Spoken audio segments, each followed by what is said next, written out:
I told you I'm putting it on you. We're going for it. Yeah, I was making a bunch of plays out there. Good. That's good. That's solid, too. Yes, sir. Hold your ground. Hold your ground. Woo! Let's go, baby. Let's go. Yeah, we got all we need right there, right? All we need, baby. What's up, Bolt fam? This is Huggin here. Just wanted to let you know we got a bonus episode for you this week before we get ready for our Sunday game against the Atlanta Falcons. We were invited to join the Forever I Love Atlanta Sports podcast. Coach and I went and chatted with them a little bit and had a fun episode, so enjoy.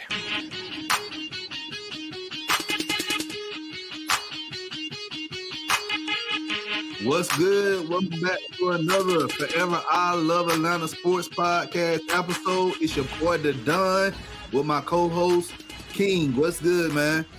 What's good, Don? It's a lovely night here. And, well, I'm in Garner, North Carolina, so it's a lovely night here. How you doing, bro?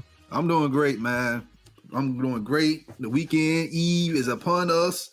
And guess what? That means we're another day closer to NFL Sunday. Yes, this Sunday we will be playing the Los Angeles Chargers, and we have two guys. I'm gonna let them introduce themselves in their podcast. I don't want to, take their thunder away from them. They are brothers, by the way, too. So, are y'all twins?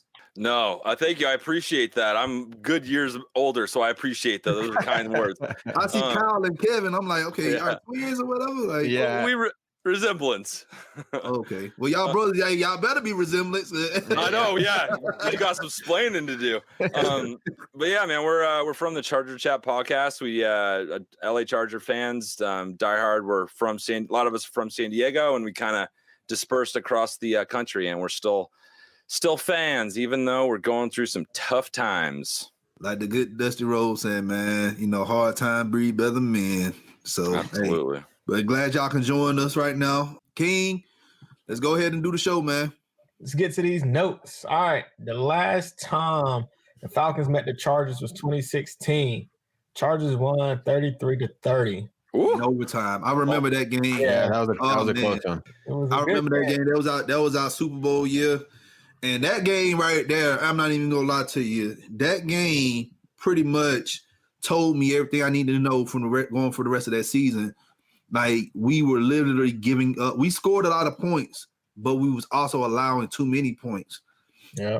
And against the Chargers team at that time, y'all was average at best at that time. Because who's y'all head coach? It was still McCoy, right? Yes, 16. It was Coach McCoy. Yeah. Well, that was one of our Phil years. So, whenever you have Phil, I know he gets, becomes kind of the butt end of jokes sometimes now with having all those kids and everything, but he sure can throw the rock. So it was good having him, that's why we were always in games, he was always able to drive it down the field. What were you going to say, Kai? No, I was going to say, that, like I said, that was Phil. He threw for almost 400 yards in that game. And it was early in the year still. And I remember watching you guys in the Super Bowl being like, damn, we beat them. Why? What the? And, we did have a very mediocre year. Ended up losing our head coach. But yeah, whenever we'll talk about it a little bit, I think a little bit later. But Phillip Rivers always kept us in games, and usually, especially this year, we're on the wrong end of those close games. All right, so Matt Ryan in that game, 22 for 34, 273 yards, 1 touchdown, 1 interception. At least recap that game. How did y'all feel about that game?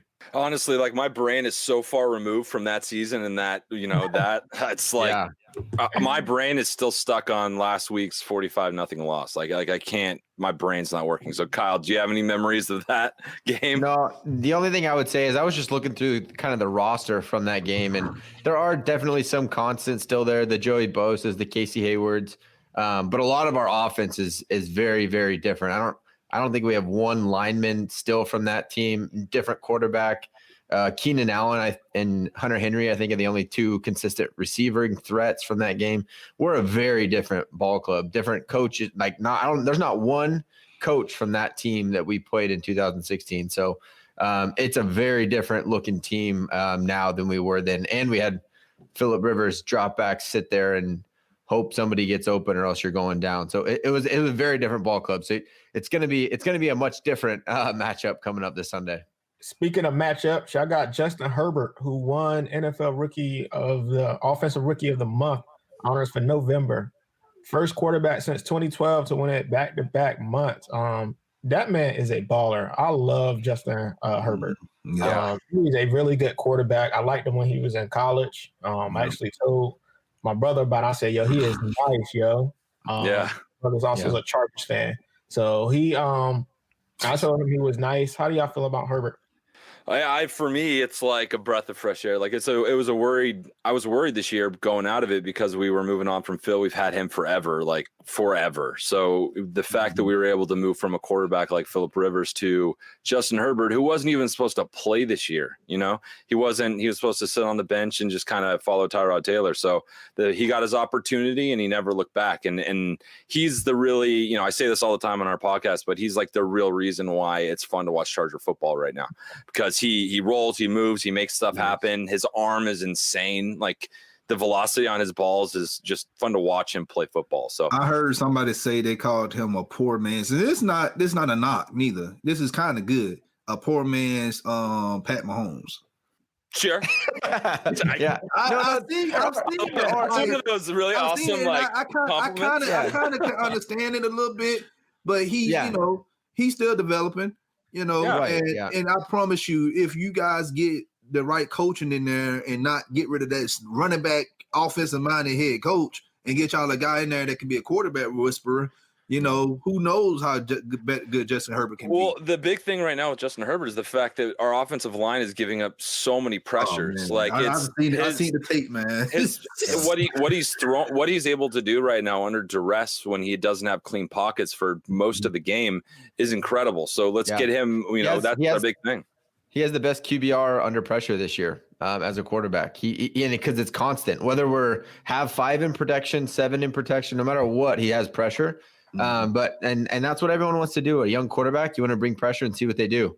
And until this last week, which a lot of it was due to our left tackle not being in the game. Sam Tebby was out this last week. So that was bad. I mean, we had an XFL tackle in there in Storm Norton trying to just hang on. And against a Bill Belichick saw that, and he's bringing every pressure. I know, he exposed that. I know he exposed that. Yeah. But like you talking about y'all offensive line. Where are y'all picking at right now? Like looking at the Tankathon.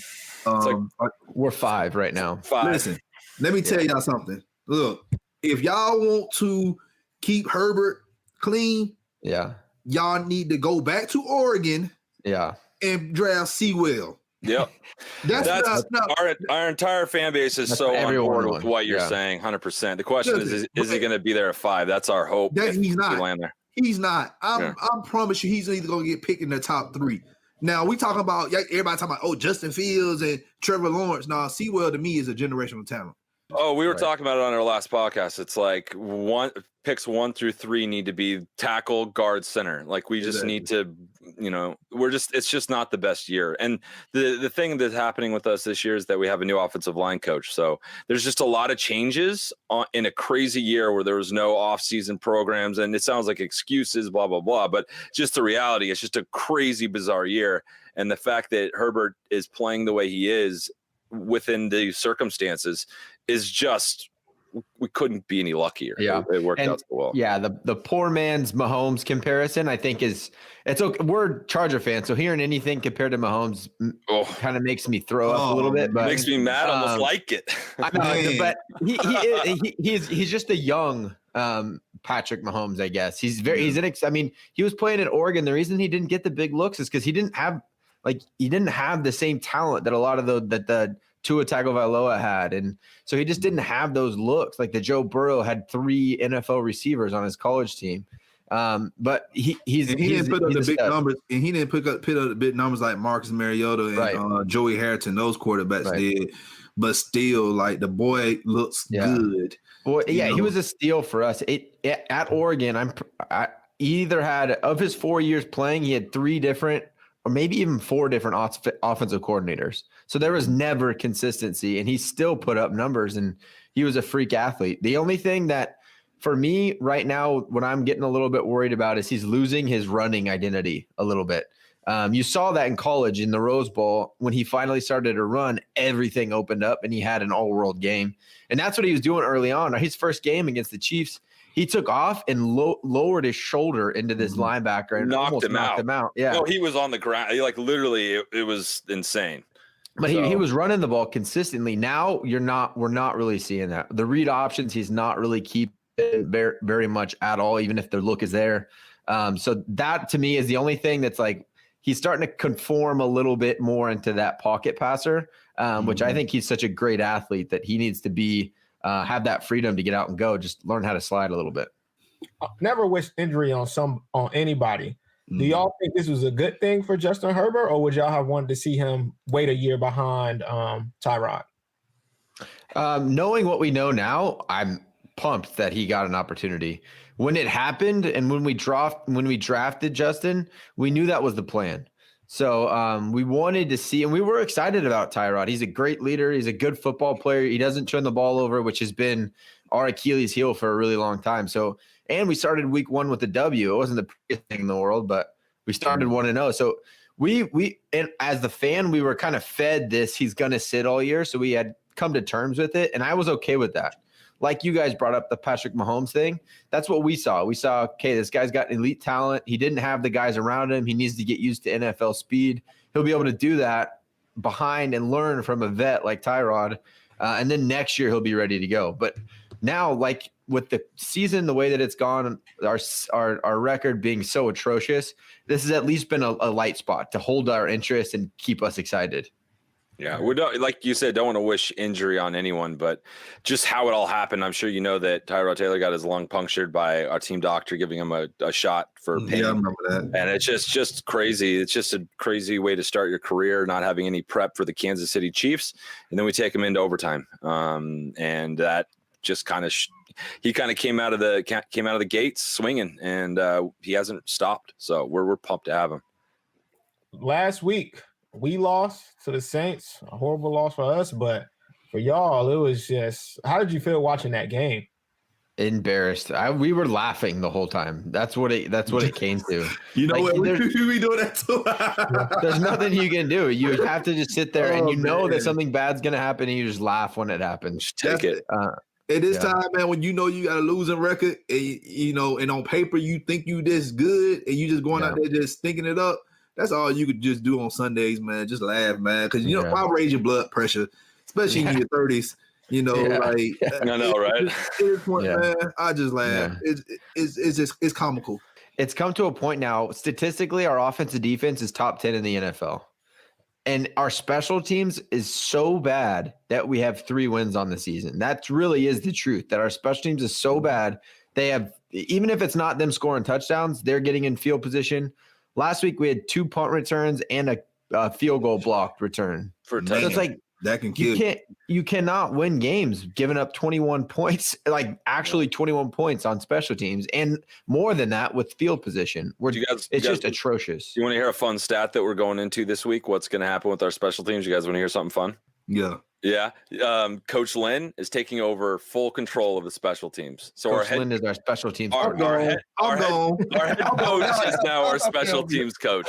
So this man really trying to micromanage the team. This is our third. He's already fired the first one, and now he's demoted the second one. And now there was like 2 guys running it, and he demoted them. Now he's doing it. So like our whole fan base has just lost our ability to support Anthony Lynn, and that's where we're at right now with him. And he's doing the stuff. He's saying crazy shit at these press conferences, and it's just management's just not good. It's just, man, where's the Spider-Man? Where's that Spider-Man meme with both of the Spider-Man pointing at each other? Yeah, man, I kid you not. That's pretty much Dan Quinn too, saying just all these slogans and stuff.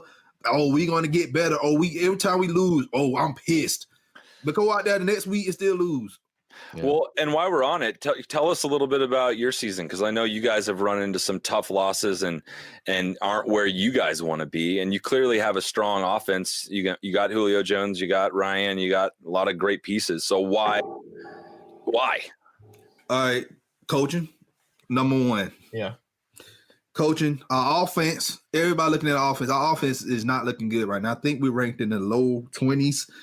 Or 30, something like that. I may be wrong. Sorry, heartburn. But anyway, when I get excited, I'm talking about my Falcons. Like I get kind of, it's just chest pains. Like that's how bad it is. It's coaching, offensive coordinator, Dirk Cutter. We brought him back. I don't know why. He doesn't want to run the ball. The play calling just just dumb. It makes no sense at all.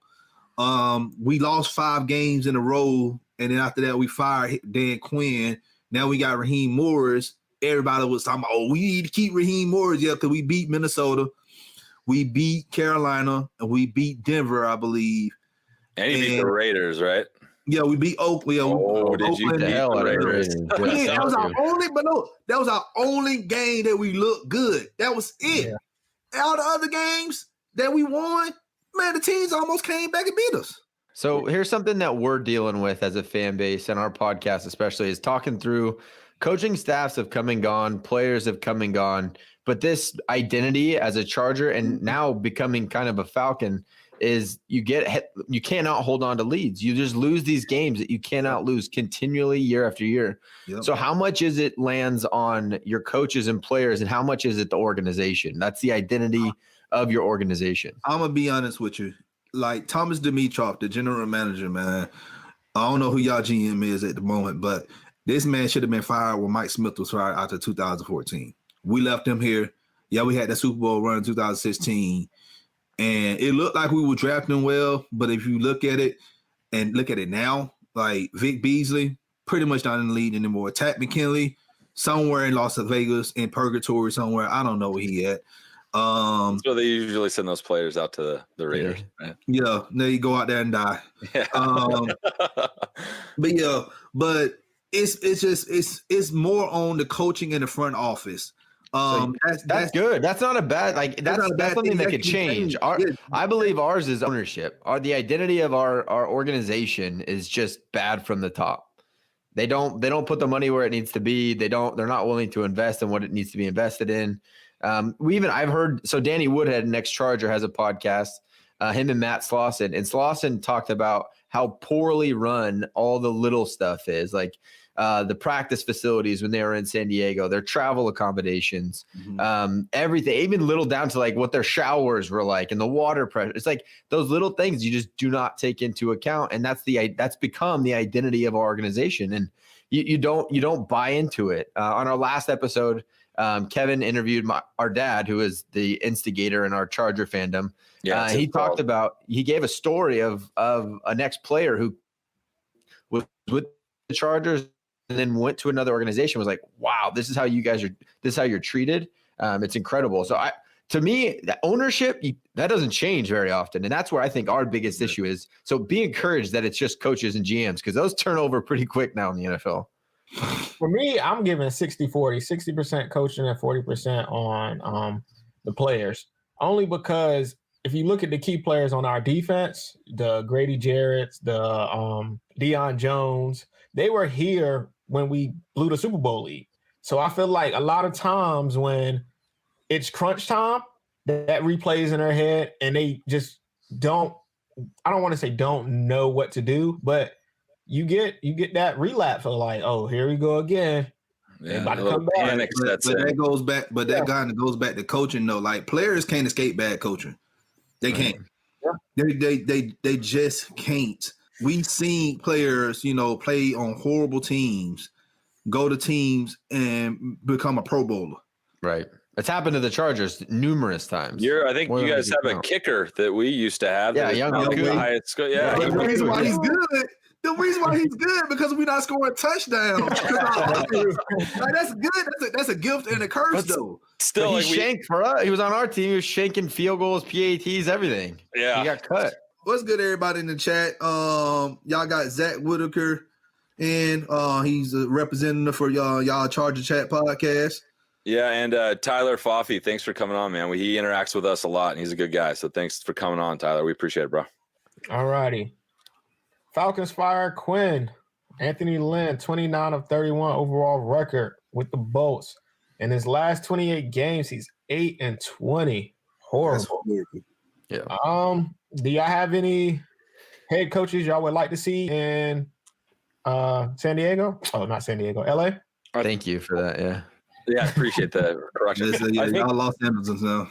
Yeah. I think the big thing we want, and we talked about it on the last episode, is the fact that we want a coach that it has been a head coach. We don't want any more coordinators that are stepping up to coach for the first time. We've had enough of that the last couple coaches. So I think for us, we talked about Bowles possibly, the Jets from the Jets back in the day, he head coach there. Great candidate. And I've done some coach scoutings too, and I want him as well. He's not high on my list, but I would like for him to come in to be a head coach. But he's a great candidate. I think it's just guys that have been, and this was Kyle's take, so I'm kind of stealing it from him, but guys that have done it before, know how to manage the clock, know when to call timeouts, know how to do all the normal head coaching stuff. Mm-hmm. Kyle, go ahead, sorry. Yeah. No, that's okay. That's a great point, Kev. I was that was your point. That was your point. So thank you for thanking me for your point. Go ahead. You're welcome.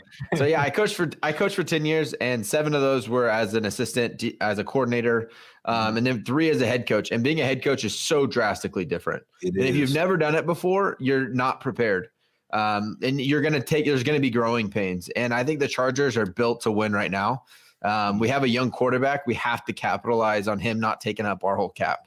We have to, that cheap 4 or 5 years that we have him under contract for, we have to go try to win right now. So I want a guy that knows what he's doing, knows what it looks like to be a head coach in the NFL, knows like how to schedule your practices, what travel looks like, how to put together a coaching staff. That is the hardest thing about being a head coach, is having the connections, knowing the people to be able to put together a good staff. If not, you're just hoping that the draw of being a coach for the Chargers is enough. But guys that have done it before, they have their guys, and they can gel right away, and they can bring in a staff to be effective. And so that's what I want. I don't want a guy that like an Anthony Lynn. He's a great guy. He's a really good coach, but he's not a head coach. I think Anthony Lynn's going to go from us to go OC somewhere, and he's going to do a really good job. And he's a really good man. He's a leader. People love him. He's just not a head coach. He doesn't have that looking at everything going on during a game. So that's why I want somebody that's done it before. Even if a Harbaugh wants to come back to the NFL. Oh, Lord, no. I'm a Michigan fan, by the way. Yeah, I know he played for you guys as well back in the day. So yeah. Oh no, like you want him to stay in Michigan, or like, oh no, you don't want him. He needs to go. Look, y'all can have he needs to go him. retire. Go ahead. Yeah.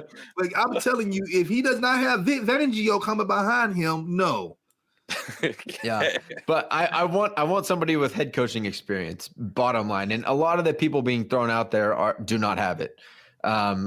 Like the Salah from the 49ers, the coordinator for the Chiefs, Bieniemy. I'm like, the guys are the head coaches are making them look really good. I don't want to take that chance. Thank you. Man, I want y'all, if y'all haven't gone with our channel, I did a video on Airbnb, and I brought somebody in who works as a beat writer for the Kansas City Chiefs, and they said this, and I knew this before I had the man on.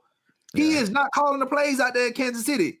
Yeah. Andy Reid has been Andy Reid, Andy Reid been coaching for 30, 40 years, play calling for 30, 40 years for Brett Favre, doggone Donovan McNabb, all these Alex Smith, all these good quarterbacks. And you think this man finna just give up his playbook to somebody else? No. Like, come on now. Like, and the Falcons fans, we want Airbnb. He's not calling the plays. We're gonna have another Dan Quinn, because Dan Quinn was never proven. He was up there in Seattle. We know Pete Carroll has been a great defensive-minded coach for years. I made videos on all these coaches already. Scouting. It's called head coach scouting for the Atlanta Falcons. These are guys I would like to be a head coach in Atlanta. Let me go real quick, because I know you're gonna do your thing. Go ahead, man. He's getting wound up. He's getting going. My coach I want is Rex Ryan. I was gonna say that. Yeah, only reason is because I know he's going to bring that intensity that the Falcons need on defense. Even when he was at the Jets, top 10 defense every year. They just didn't have an offense. We have the offensive pieces.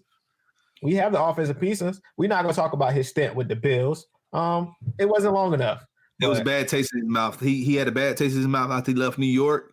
He carried it over to Buffalo, and he was burnt out. You can tell by looking at the games how the way he was on the sideline. This man was like burnt out. He just needs to get out of New York. He needs to go somewhere else. When you look, I'm telling you, if you coach the Jets, man, you need counseling after that, because you done been through things. I'm telling you, That's why he left and did commentary or analyst, because he need a break. So I feel like if he come back now, I would love for Rex Ryan to be here in Atlanta, but he's not my number one. He's my number two, but he's not my number one. Who's your number one? My number one is Don Martindale, the defensive coordinator for the Baltimore Ravens.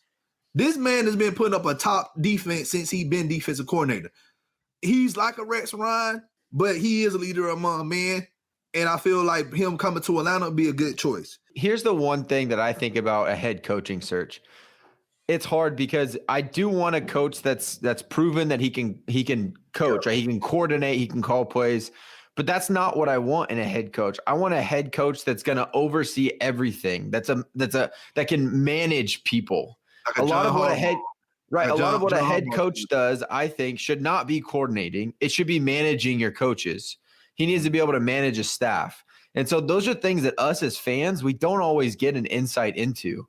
A lot of people know X's and O's. Not a lot of people can coach, and very few people can be a head coach, because a lot of that is interpersonal, being able to recruit players. I know the GM does a lot, but the head coach, being able to talk to your superstars and be able to get them bought in and excited. That's what a head coach does. And you just don't, you could be a great coordinator and not end up being a good coach. So that's why for me, it's hard to be like, yeah, this guy did a great job coordinating this defense, so now I want him as my head coach.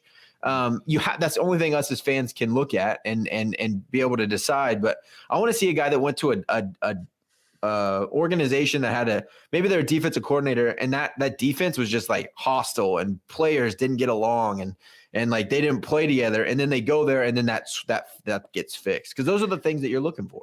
Like I'm Kyle, we're gonna have to have a lot of conversations, man. I'm gonna have to follow you and stuff because I coached as well too, and I know football, but what I'm an expert at is coaching. I can tell good coaching and I can tell bad coaching. Right. All right. So go ahead, Kevin. No, I was just going to say one of our guys, Tyler Foffey, said Brian Schottenheimer is our head coach. I think that'd be awesome if he came back over Marty. But honestly, the way we did Marty, his dad, I don't think he's interested. Coming all wanting to come back to the Charger. Spanos family is not. Yeah, he ain't coming back. Yeah, I was going to say, matter of fact, this Saturday I'm doing another coach scouting on Brian Schottenheimer. But I like Brian Schottenheimer. He's been he had some good stock. Yeah, he had some ups and downs in his coaching career. He was here in Georgia 2015, and but I feel like now he has resurrected his coaching career up there in Seattle. Calling that offense. But yeah, I agree with you. But here's the thing: to be a great head coach, one, you have to hire a good coaching staff. Yep. You have to put thought into who you're going to bring in. And most of these coaches, when they get hired as head coaches, they bring in folks that they cool with or that they know, instead of bringing in folks that are going to get the job done at that position and it's going to be a good coordinator for that side of the ball. Let me give you an example specific to the Chargers right now. Our special teams coordinator was Lynn's mentor, best friend, George Stewart. He's the reason why our special teams is the way it is. So he brought in a friend, a mentor, not the right guy for the job. Yeah, you got to hire a good coaching staff. And the second thing you got to do is you cannot micromanage. Yeah. You cannot, if you're a defensive minded head coach, okay, you bring somebody in that got the same philosophy that you have, but you're not a coordinator anymore. You are a head coach. Well, you don't have to do two if you did one correctly. If you brought in the right guys, you don't need to micromanage people. But so it all comes back to the one. But sometimes it happens. I've seen it. Happen plenty of times. We're watching it every Sunday. Well, yeah, that's what Coach Lynn is doing right now. And that's the problem, is he's an inexperienced head coach. So he didn't, I don't know why he doesn't know that that's not what you do, but that's just what's going on. You see him looking at his play chart way too much, calling plays instead of being aware of the clock and when we should be taking timeouts. And it's what we're experiencing now. But I think that all those points is what's hard for a fan to pick the head coach that they want, because you don't get to see all that stuff. You don't get to see the way coaches interact with other coaches, the way that they lead their staff, the way that they interact with their players. You don't get to see that. You get to see the stats and how many games they win. And that's what we base success off of. Mm-hmm. Yeah, I think. What's Craig going on? I see him popping up. Craig's man. He said Lynn has been in a glass case of emotion since the Tyrod debacle, and that's pretty much what he's true. Yeah, like, oh god, yeah. Everything, all my plans are gone. Yeah, very true. And Craig, to answer your question about the Veer's true offense, yeah, it is similar to what Greg Roman is running out there in Baltimore, but the concepts that Dino has is very different. I'm telling you, you go watch the tape and you thinking that you're going to end up trying to, as a defensive coordinator, defensive-minded coach, it's like, how am I going to stop this? So let's talk about these two quarterbacks. Well, Phillip Rivers and Matt Ryan. So in my eyes, these two quarterbacks are both very, very similar. Both were first-round picks, top 5. Matt Ryan, 3rd overall. Phillip Rivers, 4th overall. Either one has a Super Bowl. Well, one went to one. Yeah, that's he didn't win. Both have 6 playoff appearances. Matt Ryan has an MVP. Taking little shots at my boy Phil. What's going on over there? I'm not taking shots. What's going on up there? What's going on? I'm just calling it like it is. It's just facts. I know, but it's just like that. Phil also didn't collapse in a Super Bowl either. That's awesome. Hey, let's be real. Look, Matt Ryan did not collapse. Okay, it was the team that collapsed. You go look at the quarterback ranking for Super Bowl history, and I promise you, Matt Ryan is going to be 2nd or 3rd on that list. Yeah, but Phillip Rivers also didn't get to the Chargers. Never got to the Super Bowl. Not just Phillip Rivers. Hey, so you can't put the Super Bowl on Matt Ryan and not take the loss on Matt Ryan. No. Stop. It's the team. Your point is it's a team. It is a team. It is a team. I get it. But here's the thing. Who won MVP that year? Who had historically good numbers that year? He did, and he also lost the Super Bowl. But yes, he was part of the team that lost the Super Bowl. But guess what? Did he throw a pick in the Super Bowl? Did he turn the ball over? Like, no, he didn't. It was the defense. The defense gave up 25 unanswered points in the 4th quarter. He took some bad sacks in times you shouldn't have taken sacks. But here's the thing, man. But I get it. But at the same time, man, I don't like when people say, "Oh, he took a sack." Like he can't block himself. Yeah. He can't block himself. Yeah, he can try to throw the ball away, but you try to throw the ball away. He could have checked the play at the line and got somebody open. All I'm saying is he could have done. When you were doing this, you got to be careful attacking Phillip Rivers, man. We go to the death. No one's attacking Phillip Rivers. I'm just calling like it is. No, it's okay. We just found your button, bro. We just found your button. We're just hitting it. Sorry. But Matt Ryan made one. So fair enough. True facts. All right, let's get to the prediction. You guys go first. I don't want to. No, you go first. Always go first. Yes, always go first. We're displaying Southern hospitality, so we always let our guests go first. You know, you go to any house in the South. You know, I don't know if y'all been in the South. Y'all live in the South. I know y'all. I've worked down in Alabama a lot. It's for real. Yeah, when you come down here, you go to somebody's house. Guess what? You eat first. Yeah. So y'all go first. All right, Kyle. Ladies first. You go first. All right. It sounds like you're deflecting. You just don't want to guess. He treat you like a little brother. Oh man, he is always. He'll forever be my little brother. So I don't know. I think this is going to be a really tough game. I think we're going to score a lot of points. I think you guys are going to score a lot of points. My projection is look, you raise your eyebrows, but Julio Jones and Calvin Ridley scare me with our defensive backs. You know what scares me though? Dirt cutter. That's yeah. We'll see. Last week I always predict that the Chargers are going to win every week. It's a disease. But last week I went against to try to flip it. We ended up losing 45-0. So I'm not doing that again. I'm going to predict the Chargers do come out with the victory. All Kyle. I'm going to call. It's going to be close, and the Falcons will probably have a lead and then blow it. So I'm going to go 27-24 Chargers. Big brother. Yeah, I got to go win. I just shamelessly positive about the Chargers even when they're not playing like they need to be. I can't remember what I said on our podcast, but because I was just in a day after losing 45-0. So I'm gonna come up with a new one here. I'm gonna go 31-27 Chargers. And I think I think Herbert's going to throw for over 350. I think he's gonna. You guys will get a nice introduction to what. He's going to throw. We've thrown the ball 50 times for the last 3 weeks in a row. So the ball is going to be launched. It'll be in the air. Yep. What about you guys? What are you thinking? I got This is uncomfortable, man. I don't like doing score predictions with the other team. Hey, man, look, we don't like doing it either, but hey, you got to get it done. I got the Falcons 27-24, game winning by Younghoe Koo. Oh, God, that would be a tiger for us. Yeah. He's going to kick the game winner. He's going to go out singing the Chargers theme song. So that's what I got. I think Joey Bosa going to have a great game.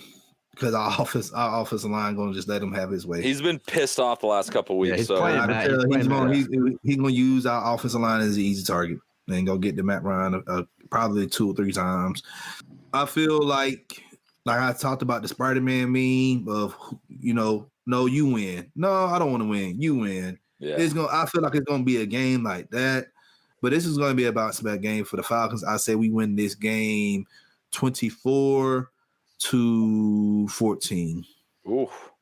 All right. I think we're gonna put a little more on 14, but we'll see. It'll be fun. See.